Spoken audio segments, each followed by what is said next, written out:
Thank you. Well, okay, very good. So let me introduce Geoffroy de Clippel, our speaker for this session of AMETS. As we discussed, you have an hour, Geoffroy, to present, and then we'll stay for 5-10 minutes for questions and discussions. The floor is yours. Great. Thank you. Thank you so much for the invitation and the opportunity to talk in this venue. So this is a paper joint with Karin Rosen on communication, perception, and strategic obfuscation. So indeed, it's a paper on communication. And so there's many examples we can think of about communication. Actually, right now I'm communicating with you. I'm communicating results of my research. Pharmaceutical companies are advertising, depends on the countries, but sometimes directly to consumers. They're advertising to doctors. Prospective employees are going to send CVs. They're going to recount their qualifications to potential employers. Attorneys are required to provide evidence in some circumstances. When we run experiments, we have to communicate the the procedure by which the data will be collected and sometimes the implications of the experiment and its goals. When we write papers, we are communicating. When we shop, the producers, manufacturers are displaying, for instance, the ingredients on the products we're buying and so on and so forth. And there's a few common features in many communication problems is that oftentimes there is misalignment of objectives between the speaker and the listener that will take a decision, for instance, whether to buy the product or buy the medicine, and so on and so forth. You can look at all the previous examples, hire employees or accept the paper in a journal and so on and so forth. Secondly, there's quite oftentimes, actually, not always by all means, but in many examples, it's quite reasonable to think that there's no real room for lies, in the sense that either there are regulations that prevent you from lying, period, or there would be serious repercussions. So if you're literally like misrepresenting results, for instance, in the paper or your product and so on and so forth, or if lawyers provide false evidence, that could have very serious repercussions, that it's making it so costly that they would not want to lie. But even then, without lying, you can still kind of attenuate or attempt to mitigate detrimental information by making it harder to understand. So that's the part on obfuscation that we are kind of interested in this paper. But then our thought was that so when information is obfuscated, it will require some effort to decipher it, to try to comprehend what is in the label, what's in the paper, and so on and so forth.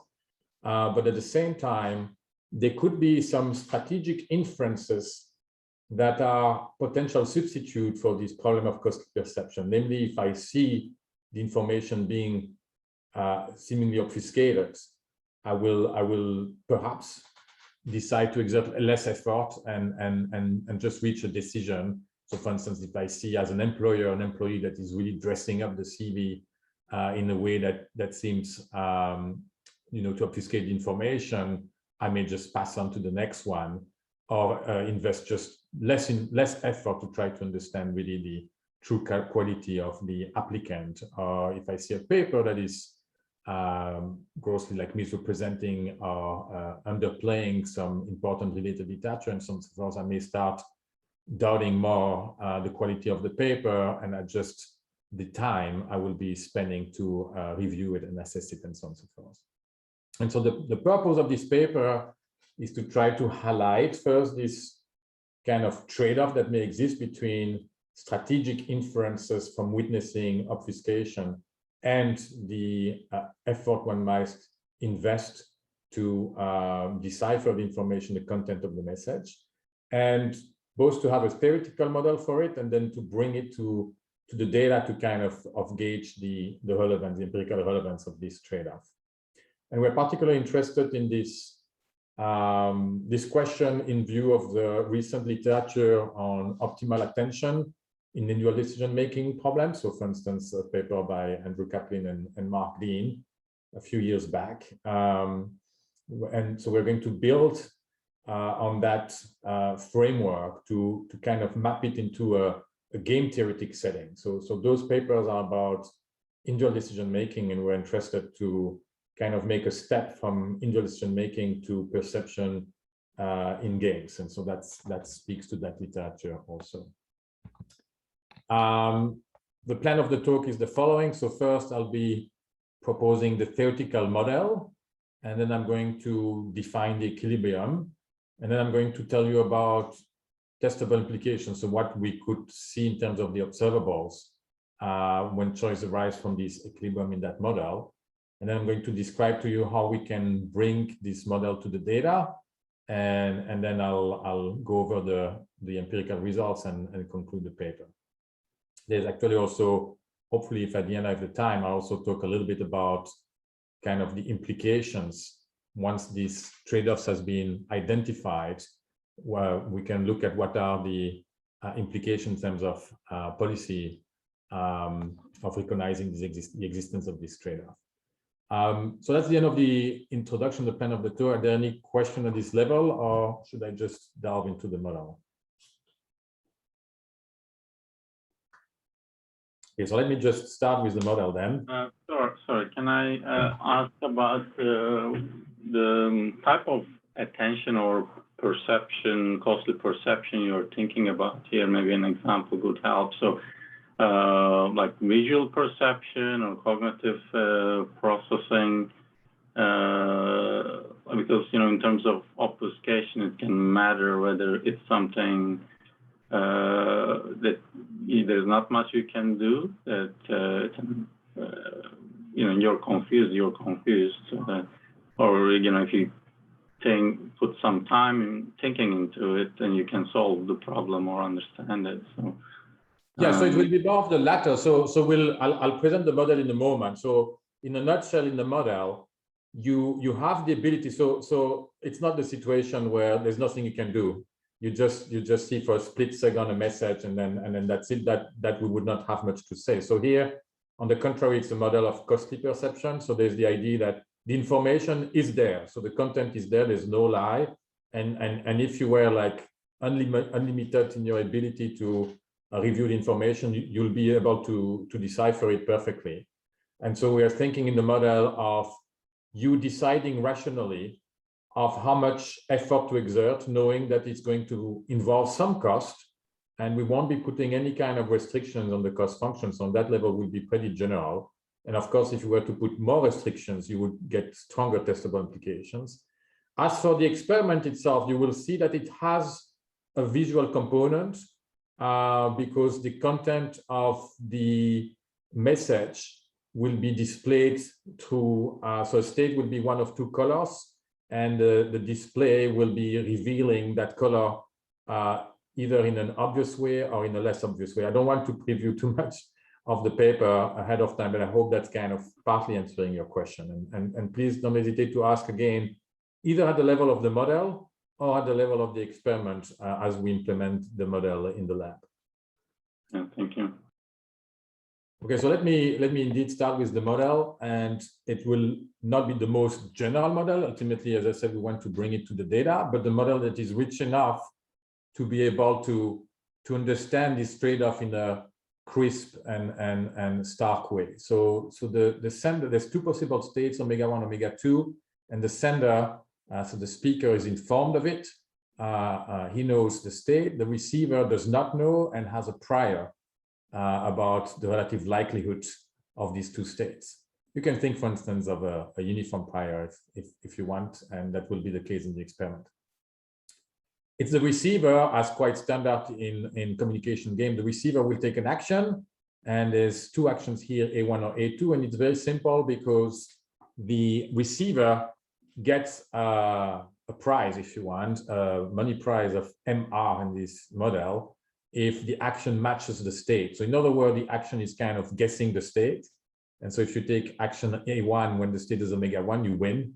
A2 instead of omega 2, you're winning, but otherwise you get 0. While the sender just want the receiver to pick action A2. So that's kind of this payoff structure is oftentimes called a persuasion payoff structure, because you can think of it as the sender trying to persuade the receiver to pick action A2. So you can think of an employee, for instance, trying to be hired. And so the employee just care about being hired, while the employer wants to hire only a candidate of high quality. The papers, for instance, paper example, the author wants to get the paper accepted, while the referee wants to get only high quality papers in, and so on and so forth. So you can think of omega 1 as the state of opposing interest, omega 2 as the state of common interest. And if I have time towards the very end, I'm going to talk a little bit about other payoff structures, although we have not included data about that in this paper. We could think also about problems of purely opposed interest or purely common interest. This is instead a problem of persuasion.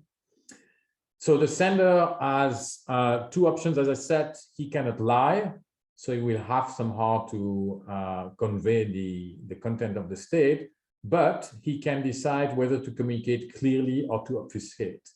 And there will be one important parameter in this model that we will play with in the experiment. That's a luxury, of course, that an experiment gives us, that we would be having more trouble to work with in empirical work. And it's the precision level. So the idea, so this little p, which is a probability number between 1/2 and 1, is representing how likely the sender's goal in terms of communication is achieved. So when aiming to communicate clearly in a state omega, there's a probability p, which I remind you is larger than 1/2, that the message is transparent.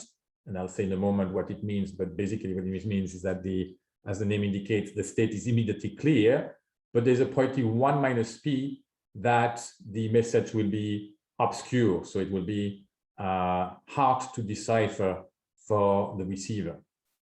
So the probability p, you can think of it, if you want to think beyond like the context of the experiment, the idea is that oftentimes we strive to either communicate clearly or to obfuscate, but it's not clear that the listener would agree with this. So tonight I'm hoping I'm communicating very clearly, but we never know, perhaps it will come out the wrong way. Or when writing a paper, you might think, for instance, that it's so much better to write a very formal paper with a lot of algebra and mathematical formulations, and yet the referee totally disagrees and thinks that you are trying to obfuscate by doing that. Or vice versa, you might be making an effort to write the paper very clearly, but it doesn't come across like that to the referee. And so that this probability p is kind of modeling this discrepancy that you may have between the goal of the sender and the success of achieving that goal. So what about these messages? I kind of previewed it already. If the receiver gets a transparent message, so this, you have to think of it as being essentially 4 different messages now, right? Because the state is always contained in that message. So you have a T of omega 1 and a T of omega 2, and you have an O of omega 1, O omega 2. So the transparent messages immediately reveal the state. The obscure message is requiring effort to decipher the message, but the content is there. So if you were to spend enough effort looking at the labels on the tomato soup you're looking at, or clicking to see the QR code where it's leading you to, or if you were to spend hours and hours on the paper, you would be able to actually fully understand the underlying state, for instance, the quality of the paper, the content of the soup, or the examples go on, the quality of the prospective employee, or the characteristics and the side effects of the medication you're looking at. Now, for modeling this, so I want to focus now a little bit on what happens when you get this obscure message O of omega. And that goes back to the earlier question, which is, how do we model this problem of perception? We're going to follow, as I said, this recent literature on kind of rational perception, rational costly perception. So the receiver, that's actually her strategy in this game. She's picking what you call a perception strategy, and it's quite general and flexible. is just deciding what kind of signal, and that's an abstract set, it's any finite set you can think of, signals, and a correlation map that is telling you as a function of the true state, what is the likelihood of each signal, and a decision rule, which is saying for each signal realization, which action to take. And so since here there's only two action A1 or A2, you can think of it, this decision rule, as just a partition of the set of signal that you are contemplating in your mind, and deciding which of the signalization will be followed by action A1 and which are followed by action A2. And there will be a cost associated to these different perception strategies and decision rules. And as I said, we are pretty general because we are not putting restrictions on this cost function like in Kaplan and Dean. So we follow really the approach, and we just subtract it to the expected utility of earnings, right? So you have many different strategies you could follow. You could be paying a very high cost to try to be fully discerning, so to have a very high correlation. So ultimately, actually, you can show that in this kind of setting, you don't need to have very complex signal realization, to the extent that if you could achieve some success probability at a certain cost with a complex set of signals, you could also reduce it into a simpler set where you just have a signal for action A1 and a signal for action A2. So what I'm saying is that you could have, for instance, you could be ready to spend a lot of time on the label, a lot of time in the paper, and so on and so forth, to get, for instance, a very high correlation between state omega 1 and signalization A1, and state omega 2 and signalization S2, and therefore be having a very high rate of success to get the price MR, but of course at a very high cost of all this time that you've spent.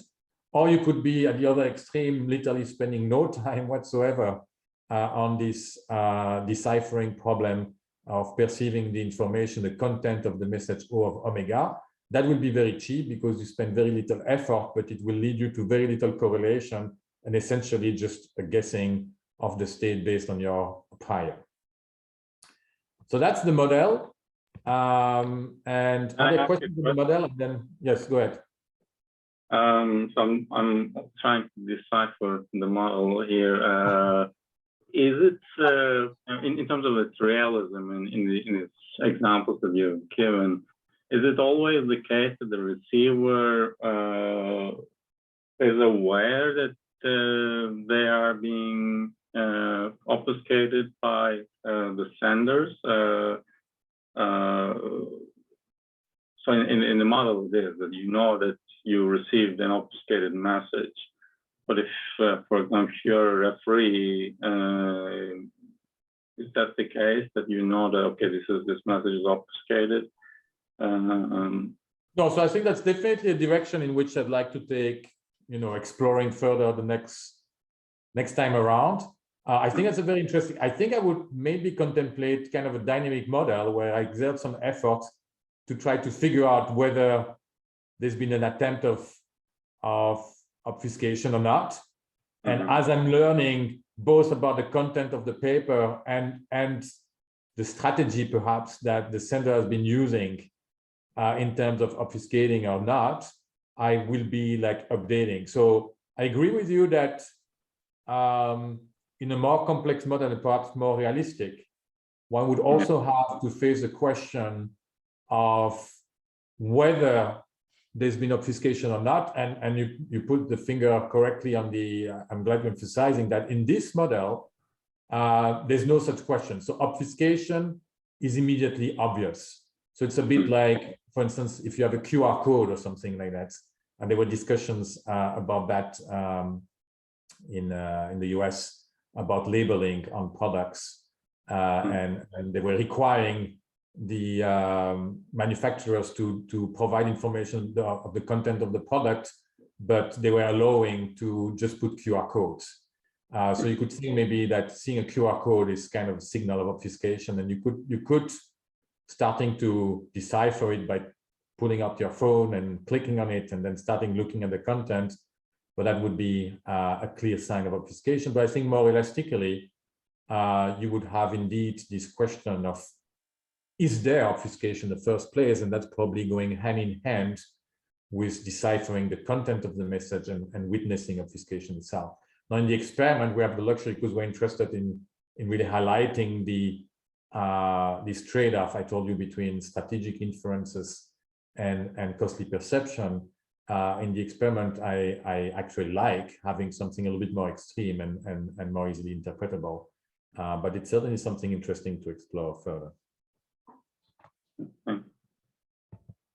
So here, the equilibrium condition on what we are looking at is undominated Bayesian-Nash equilibrium. I mean, you could almost drop the term undominated, but to be precise, it's actually pretty simple on the part of the sender when you think about it, right? So you fix the strategy of the receiver for the moment. So once you fix the perception strategy of the receiver, she'll have some success at deciphering the state. And so you have to think of it as being, when it's transparent, of course, the receiver will just pick the action that matches the state. And when it's obscure, when it happens to be obscure, the receiver has a probability, certain probability based on her costly perception to succeed at guessing the state. And so clearly, when you are in a state of common interest, which was, I recall correctly, it's omega-1. In omega-1, because there's common interest, you would just want, given that perception strategy, which is fixing the success probability, you just want to increase the probability of getting a clear message.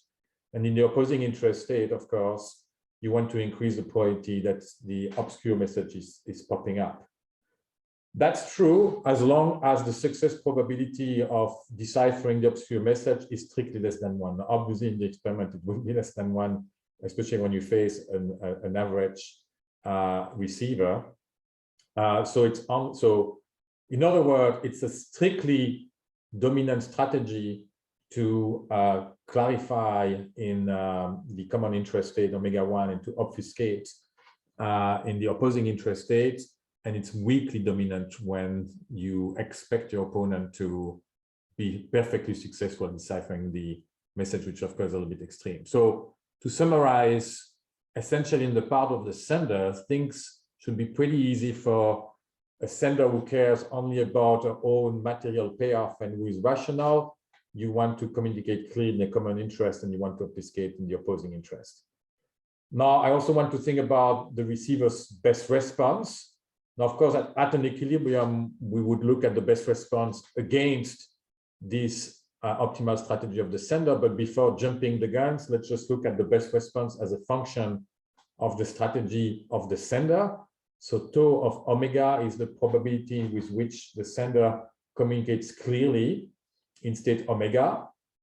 So we know that at equilibrium, the tau will be either 0 and 1 depending on the state. But for the moment, let's look at the best response. So I fixed that for the sender and I look at the receiver of best response. Well, of course, now you can compute if the receiver is rational, you can update, that's the part of the strategic inference, the likelihood of the state omega-1 versus omega-2. The formula is there, it's not very complicated to derive it.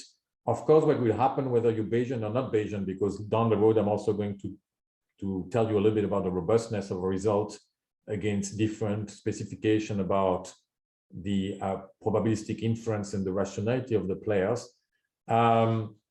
Of course, what you expect is that as you see obfuscation, obscure message should update your prior in the direction of the state being omega-2, which is the one of opposing interest. And that will be what will happen at equilibrium. Okay, so now here's I told you in the couple of slides ago in the model that the receiver was going to choose a perception strategy and decision rule optimally given this cost function, which has no particular assumption imposed on it. And so here's precisely the description of the receiver's optimization problem. So the receiver is getting a baseline payoff of 0 and the bonus prize when guessing right. Of course, she's making the decision, as we were discussing in the last question, after observing that the message is obscure. That's when she has to decide how much effort to exert to decipher the content of the message. So what we're using is the pi hat here, the updated belief, right? And there's the two possible states, so just an expected utility.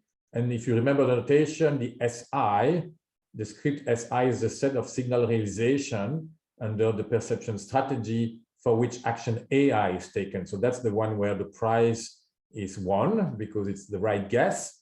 And so in that situation, the receiver is getting the extra utility of the prize over the baseline payoff of 0. And then to this expected utility, as I said, we subtract the cost of that decision rule and perception strategy. So that's the trade-off that the receiver is facing. You could get a very precise perception strategy that is almost always getting it right, but perhaps at a very high cost, which might not be optimal. And so it depends all on the cost function.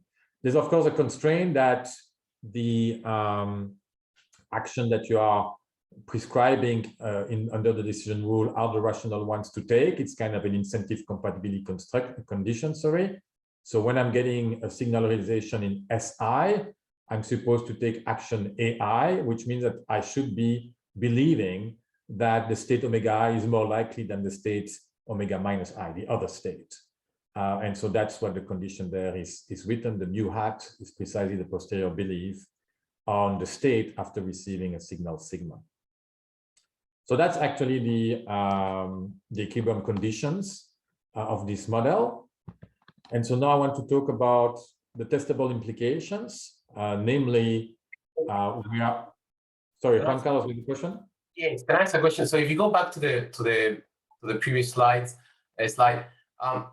so wouldn't it be easier to just impose conditions on the prior mu? So that's the precision that the receiver chooses, right? It's part of his strategy. That is part of his strategy, correct. And then, so you are imposing a condition of consistency on the posteriors, right? So on the posterior mu hat, right? That's so correct. Why not back it up and just impose conditions on the mus and say, you know, we restrict the set of priors, of prior precisions to be, you know, satisfying, I don't know, monotone likelihood ratio property or something like that? So the conditions on the mu hat, as you can see, are conditions on the mu, because right below I define the mu hat in terms of the mu, right? So in that sense, you're right that the conditions ultimately I did not need to introduce this notation mu hat. Yeah. I could have written everything in terms of the mu. But I think your question had something more than to that, right? Excuse me? I think your question had more than that to it. Right. Okay. What else did you want to say about simplifying maybe the model or something? Yeah. That's right. I mean, it would be easier, at least for me, to interpret the conditions on the mus and say, you know, this is because you are letting the cost function be very general, right? So I don't know, you know, the space on which it is defined in a sense. So it's defined quite generally over all finite sets S, all subset S1, and all mu.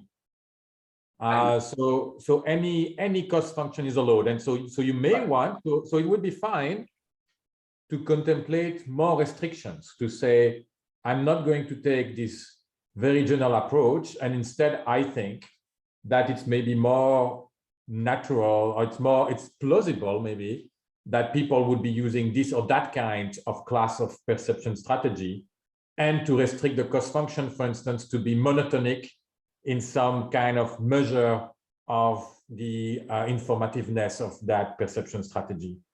That would be just a more specific model. And so if you impose, if you are ready to do this kind of assumptions, then you would hope in some cases, not always, but in some cases, to get stronger testable implications. Mm-hmm. Here we are just going, so I'm going to the next slide in a moment, saying we don't know what the CR is. And we want to find testable implications on the observables that will hold whatever the CR is. Okay.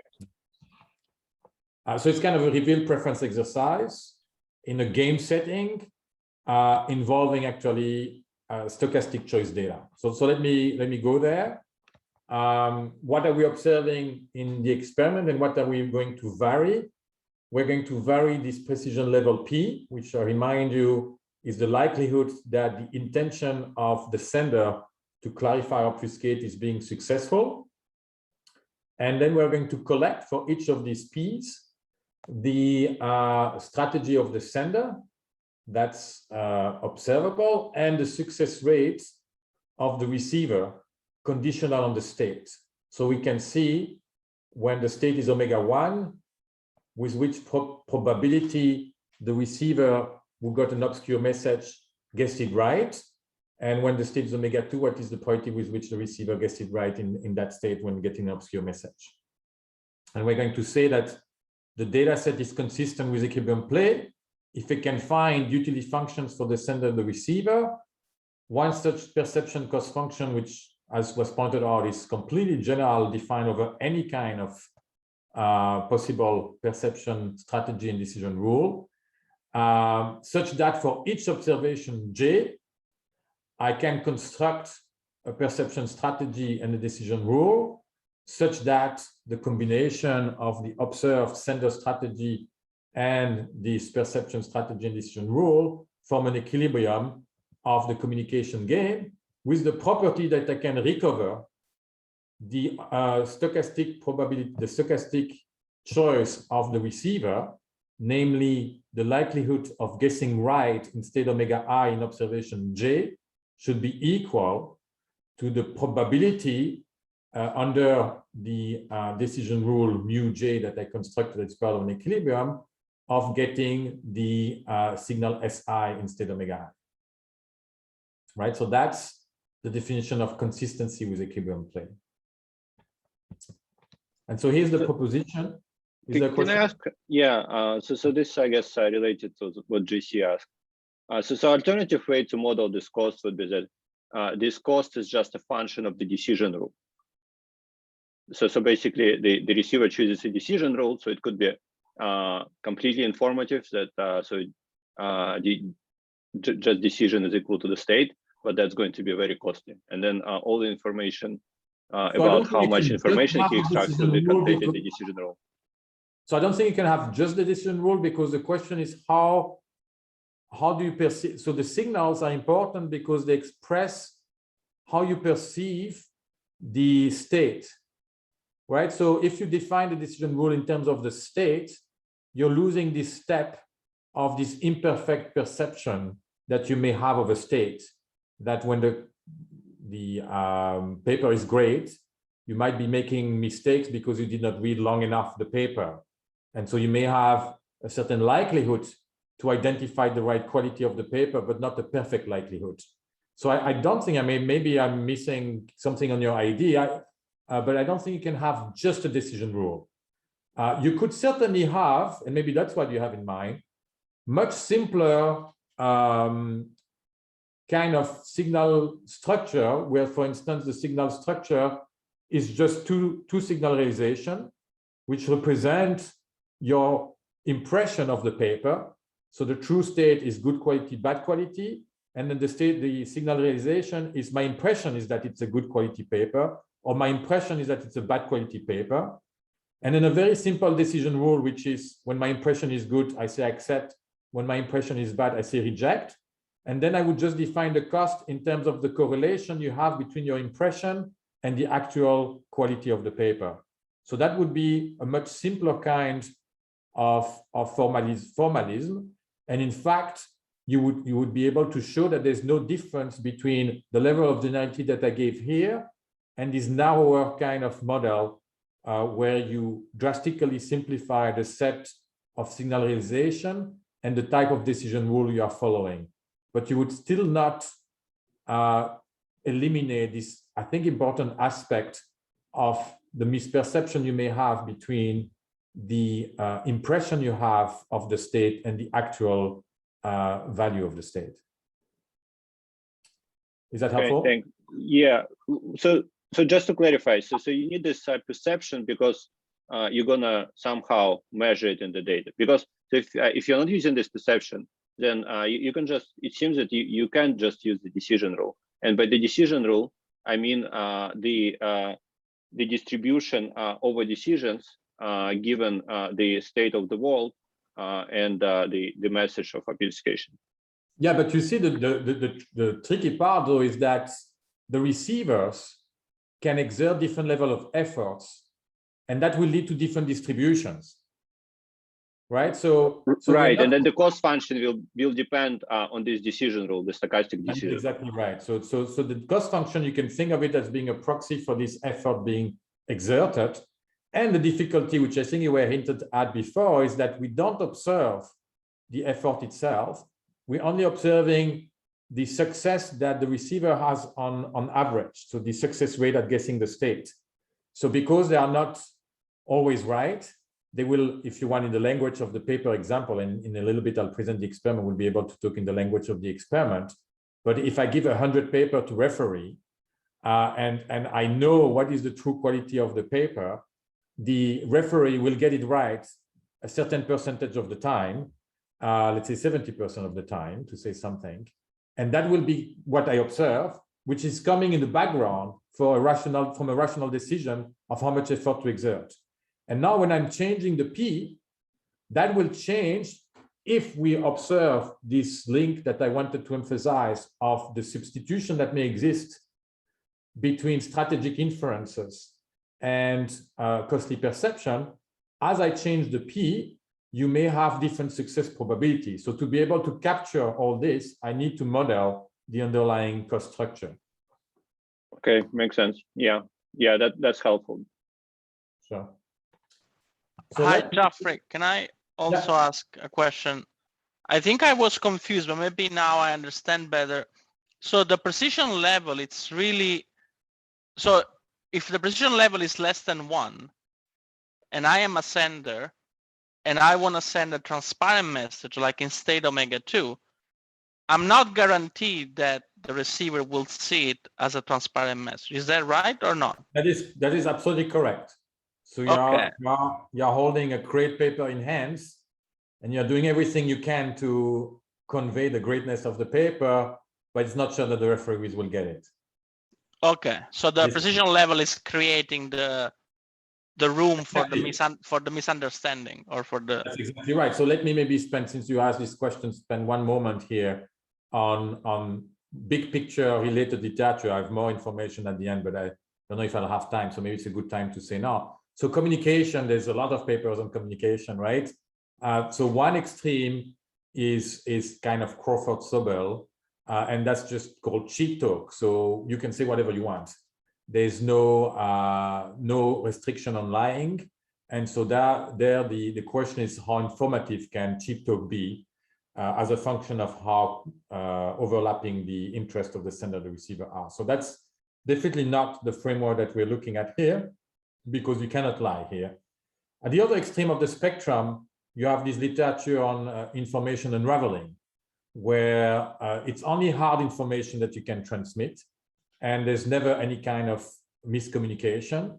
And so there, the big lesson of the literature is to say, if you can provide hard information, and if it was in your interest to provide that hard information in some state, now me not saying it is revealing to me that the state is the other one. So that's the information unraveling. And that would be kind of the model if the P was 1, right? So if P was 1, you'll be close to that model. So here we're living in a gray area, if I could say, of in-betweenness, where a message you cannot lie, so it's not Crawford-Sobel, but there's not full information unraveling because you can never be sure of the intent fully sure of the intent of the receiver, but you can, of the sender, but you can update your prior about the state, and therefore adjust, if that's what's happening in the data, can potentially adjust your strategy in terms of perceiving the content of the message. So that's kind of a broad position in the literature. So we were at the testable implication, and I'm going to give you now like the characterization of what you see in the observables if the data is consistent with the model and the equilibrium plane that we described earlier on. So the data set is consistent even if you have these few conditions that hold. I is just about the sender. I already mentioned it, that it's pretty straightforward to see that the sender should intend to clarify in the common interest state and intend to obfuscate in the opposing interest states. Then if the sender follows that equilibrium strategy, the equilibrium belief for the receiver will be obtained by Bayesian updating. It's the formula that you saw earlier, but the tau is much easier because it's the tau that is rational for the sender, and so you will just get this updated belief written there, a little bit shorter. And then these are the two conditions, triple I and IV, so 3 and 4, which capture the empirical content, if you want, of this costly perception game. And that's very related to this paper of Andrew Kaplan and Mark Dean, with the difference that in their paper, the prior is fixed. It's an individual decision-making problem. And all what you're doing is looking at what happens when you change, for instance, the payoff structure, the incentives of guessing the state right.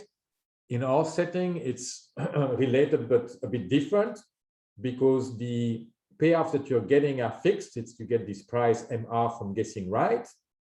But the belief that you have about the state, if you are rational, will be derived through Bayesian updating. And so as I change the P from observation to observation, so the PJ is changing, my pi hat J is changing, and therefore presumably my perception strategy might change and my success probabilities might change. But if you are familiar, and it's not required, but if you are familiar with the paper of Kaplan and Dean, you will recognize these two conditions as being related or incarnations of the NIAS and NIAC, if I remember correctly, non-improving action cycle and non-improving action switches that in our framework here. So condition 3, both of them are pretty intuitive and are clear necessary condition. What is a bit trickier is to show that they're also sufficient, namely that this is the entire empirical content of the model and there's nothing else.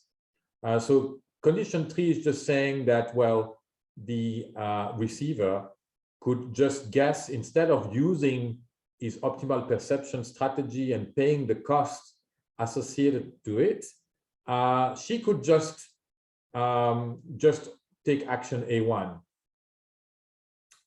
when getting an obscure message. Remember that when the message is obscure, and I wrote it here in terms of the situation where you start with a uniform prior, when the state is, when you get the message obscure, it's more likely to come from the state omega 1, and so the best action you could take is to guess A1.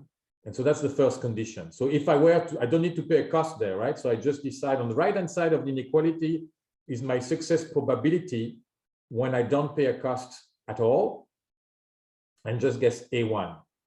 On the left-hand side is my expected success probability when I follow my costly perception. And so presumably I'll pay a cost, but for sure what we need is that the success probability I'm getting by following this optimal perception is at least as much what I'm getting by not paying any cost and just taking action A1. Okay. And number 4 is perhaps the more interesting one. When I increase the this parameter P from observation J to from observation K to J, when I increase that parameter, that will imply, right? So that means that the intent of the sender is better reflected in the realized message. So that means that the receiver will be only more convinced that the state is omega 1 in the observation J, because there's a better correlation in that state, in that observation with the intent of the sender. And in that situation, because of this increase in the Bayesian posterior, you will have to have that the net increase in success probabilities of guessing in state omega 1 and the success probability in state omega 2 is increasing. So let me give you an example of what might happen, why this inequality might hold. but that will just be an example with specific pairs of perception strategy. So think first of maybe a situation where the P is close to 1/2. So there's a low correlation between the intent of the sender and the actual realization of the message. And in that case, maybe you are spending a decent amount of effort when getting an obscure message, and you're getting some success probabilities that will probably be close both in the state omega-1 and omega-2, because when you get the obscure message, you're just going to exert an effort that will make you decipher it with a good likelihood. So you'll get close to equal success rates in both states. And now let me assume that the P jumps to something very high, maybe 90%, so a very good match between the intent and the actual realization of the message. In that case, maybe given the updated belief, you're pretty sure as the receiver, when you see an obscure message that's coming from a sender that tried to obfuscate. And so you might be comfortable just not exerting any effort in that case, right? The cost-benefit analysis is changing now. You might be comfortable just saying, hey, I'm going to take action A1 without even exerting any effort. And if you do that, notice that you're going to get a success rate of 1 in the state omega-1 and of 0 in state omega-2, because you're always going to get it wrong when the obscure message was coming from the state omega-2, because you're not looking at the content in that situation, that strategy I'm giving you, right? So indeed, in that case, in observation K, the low P that was close to 1/2, I may be getting almost the same success probabilities in both state omega-1 and omega-2. So that will be, this difference will be close to 0. While when I switch with a very high P, maybe I will be close to a difference of 1, the biggest difference you could have, of perfect success in state omega-1 and of 0 success in omega-2. But of course, I could have also intermediate differences. And so this testable implication is saying that actually, not only will it always hold, which itself is not too difficult to show, but it's not straightforward either. So whatever pair of perception strategy you might be deciding to use in these two different observations, you will have to have this inequality holding, but also you can show that this will lead to a sufficient condition, namely if your data satisfy this condition, you can always construct these implicit cost functions and so on and so forth, so that you can make this data consistent with equilibrium play. Okay. So I should mention also that these results are actually rather robust to other specifications on expectations and beliefs and updating rules that people might be using. I already mentioned that the sender strategy is essentially a dominant strategy, so you don't really need to contemplate what the behavior of the receiver will be. You always want to follow that strategy. For the receiver, perhaps she's not Bayesian, right? We know that people need not be Bayesian, but really what matters for the testable implication is the covariance of the P's and the updated belief of pi hat. And for that, most updating rules would agree beyond Bayesian updating that as the P increases, people will only attach a higher probability on the state omega-1 when observing an obscure message. So in that sense, also you have some robustness in this testable implication. And so not only is it expressing conditions on consistency with equilibrium play, but also some forms, of course, not all forms, but a good deal of non-equilibrium play as well. Are there any questions on these results? Not exactly on this result, but on whether an alternative game is equivalent to your setting. And the game is as follows. So there is a sender who knows the state with probability P, and then she can either disclose the state or pretend that she doesn't know the state. And then the receiver observes the message from the sender, and then if it's uninformative message, which means that the sender pretends that she doesn't know the state, then the receiver can run an experiment to find out what the state is. Let me think.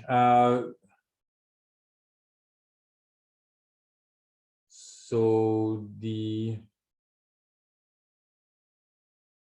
So it has some common. I would have to think carefully the way that it's exactly the same, because now the sender has basically three types, right? So knowing state omega 1, knowing state omega 2, or being ignorant. And now the receiver, so in other words, now the knowledgeable sender could pretend. I mean, you can also think, sorry, you can also think that the sender actually knows the state, but she doesn't necessarily have the evidence to support it.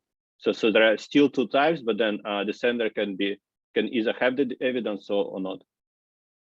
Yes. So, I mean, I think all these questions are interesting. Also, I think would be interesting, and we explore that a little bit, and we haven't made as much progress maybe that we wanted, of also the modeling the sender's effort to learn the state in the first place also could be relevant. But closer to your question, yes, I think there's different models we could explore, and I wouldn't be surprised if some of them are equivalent to this. That would be interesting for sure. I don't want to conjecture now here in 2-3 minutes, whether it's exactly the same or not, but that's interesting. Yeah.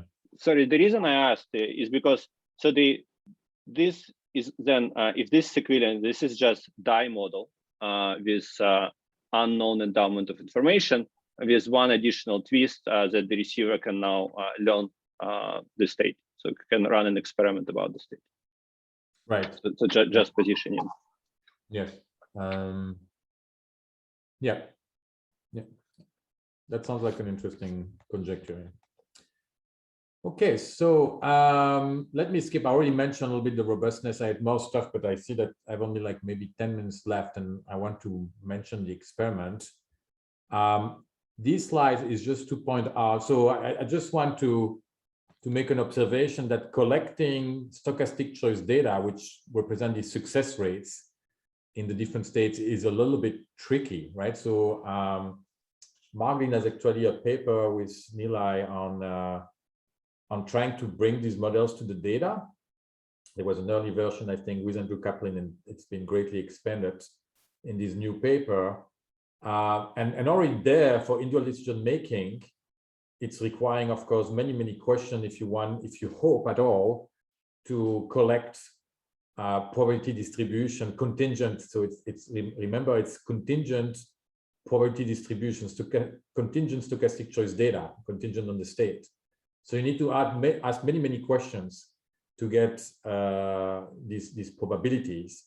And in this context, because you would expect, and you will see in practice that this is confirmed to a great extent, you would expect the sender to aim to clarify in the common interest state, in the state omega 2.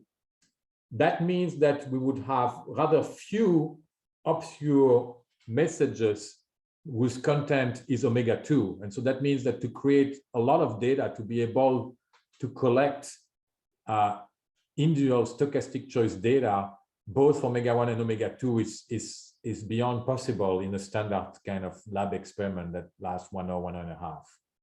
So even in the context of individual decision making, they're also looking at conditions at the level of the population. So averaging on the participants, we have no choice but to do that essentially. I mean, we can still explore a little bit what's going on at the level, obviously, but if we really want to check these testable implications, we have to look at the aggregate level. And so there's obviously a question of whether it's valid to do so. So if, let me go back to the statement here, these are the testable implications of an individual, and now you contemplate a population of individuals who have different cost functions potentially, and so on and so forth. How is that going to be aggregated? Luckily, because everything is linear in these conditions, you can prove that these are also the testable implications that will hold of a model at the population level of having a distribution of receivers' cost functions and a distribution of optimal choices. And so that's what these slides are doing. And again, because the time is short, I'm going to skip that, which is not very difficult to figure out. And I invite you to look at the paper if you're interested. And instead, let me talk briefly about the experiment, which is following this design that appeared in the original working paper of Mark Dean and Andrew Kaplan, and has then been greatly developed in this much more recent paper by Dean and Eli. So you have two possible keywords, blue or red, and they're equally likely. So that's the pi, right? The prior, and you have the message that will show up on the screen of the receiver, the one who is going to take the action, is going to be a screen with 100 balls, blue and red, and the difference is that they may appear in ordered or in a random order. So we're going to think, so Mark, Dean, and Lai are just looking at the mixed screen, of course, but we added the straight screen to represent this idea of a transparent message. So there's no lies, as we said, because there will always be 51 of the balls that match the keyword, the state. So if, like in this example, the state is blue, you would have 51 blue balls, 49 red balls. And when it's ordered, it's obviously pretty straightforward to figure out what the state is. And indeed, in the experiment, subjects had absolutely no trouble figuring that out. It was infinitesimal, the number of observations where that did not occur. But in the mixed ball screen, things are much trickier, and you may have many different strategies. And it may be that goes back to the very first question on perception. People might just look at the screen and get an overall feeling of what the majority color is, and by paying a very low cost of just blinking a few times and staring at the picture, get a decent probability of maybe 60% of the time being right or something like that. Others may start counting in great detail to try to figure out what the majority color is, and of course they might also make mistakes, and all that is captured in this implicit cost function and implicit decision rule and implicit signal realizations.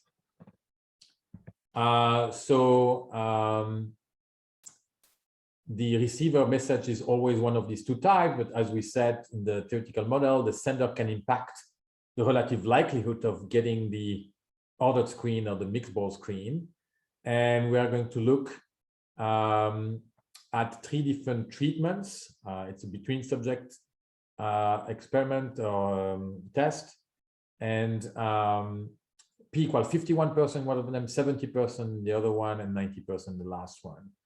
The prizes will be $15 for guessing right for the receiver, and the sender wants the receiver to guess red. For the red, you can think of it as being the omega-2, the common interest state, and the blue is the opposing one, the omega-1 in the theoretical model. Did I say everything? I think so. The experiment was designed so that across treatments, we don't change the burden of the receivers. So the receivers are going to, on average in this experiment, be facing half the screen that they are facing, at least if the sender is rational, which in most cases they were. Half the screen will be obscure and half the screen will be ordered by color. But of course, in the different treatment, the fraction of the obscure message that correspond to the blue or the red keyword will change. That's because the P is changing. So that's exactly what we want. We did not want to have a session with one P where there's a lot of obscure screen to decipher and people being discouraged, and the other session where there's very few, and that would be changing everything. We're making sure that across treatments, you're always getting essentially the same number of screen that are obscure. The only thing that will be changing because of the P, the underlying P, is the relative fraction of screens that are obscure versus straightforward.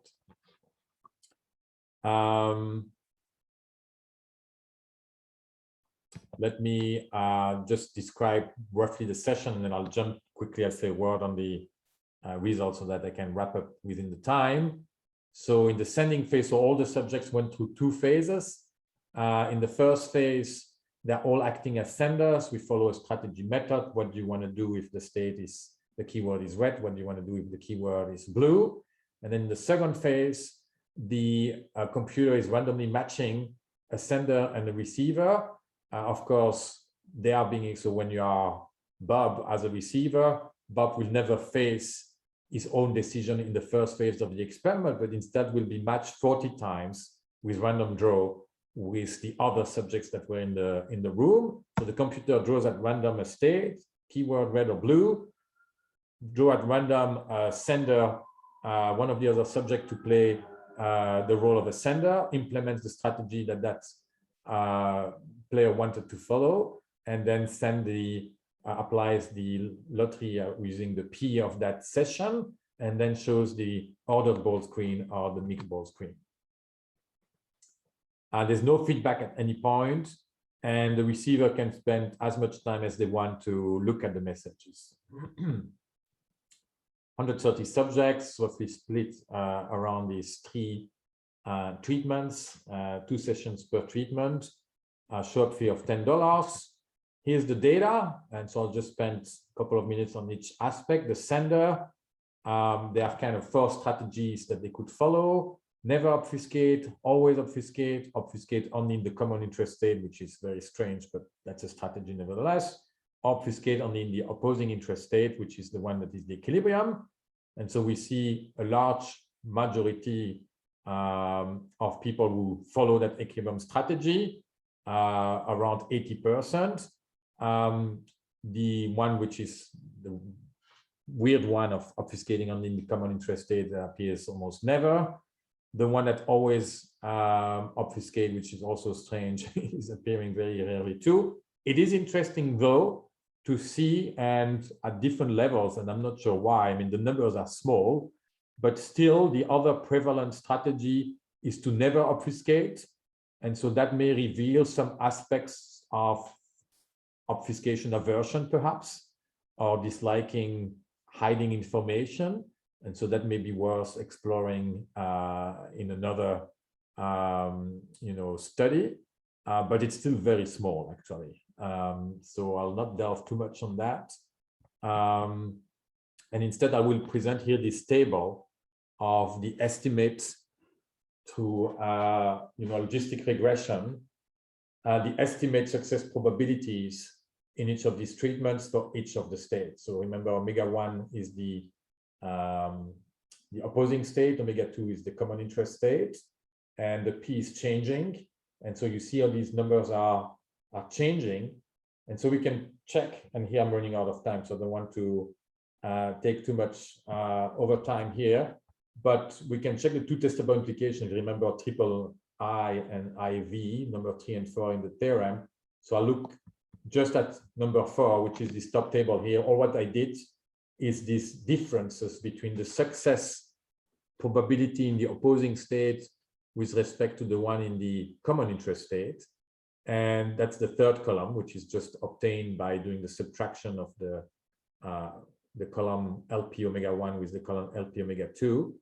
And so you see that indeed there is a change in success probability. So number 1, we can conclude that there is some strategic inference going on and some adjustment in the effort that the receiver are exerting to decipher these messages based on observing an obscure message and based on the P of their session. So we do see an interaction. So if you do a test, are all these different the same, or are all the success probabilities the same across treatments?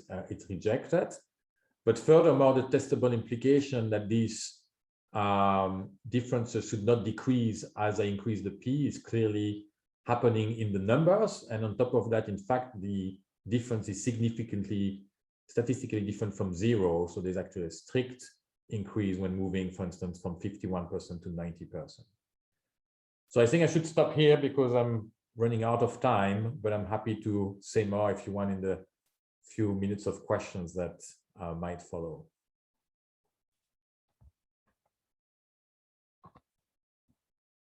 So any questions for Geoffroy?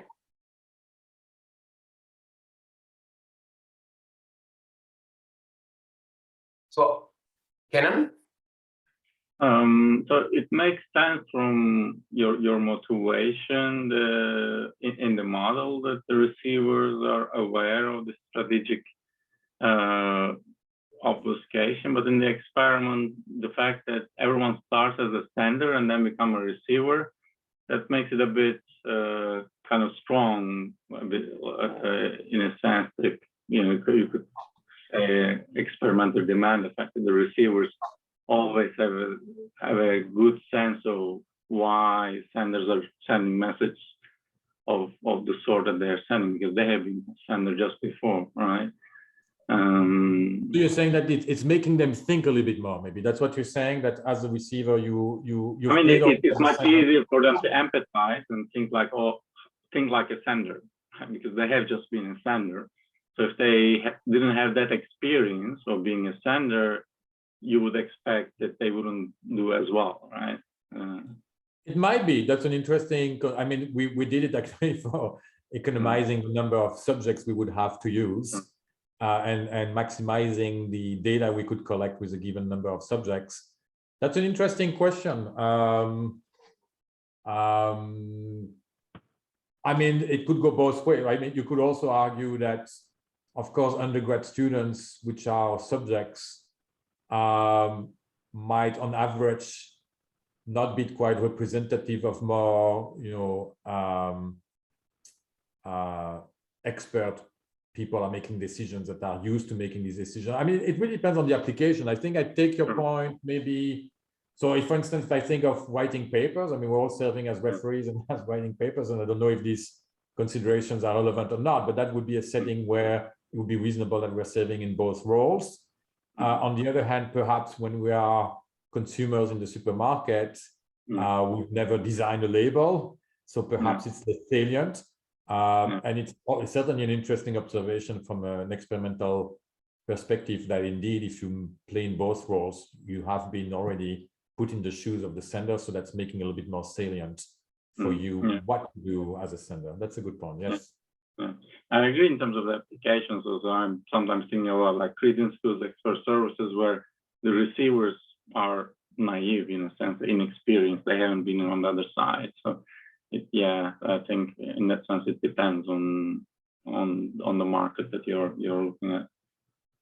Very good. Yes.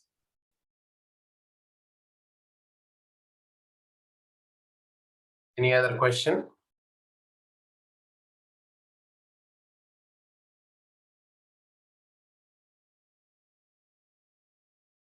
So given the time interest and the time difference in Rhode Island, please join me in thanking Geoffroy for this talk and for being part of AMET.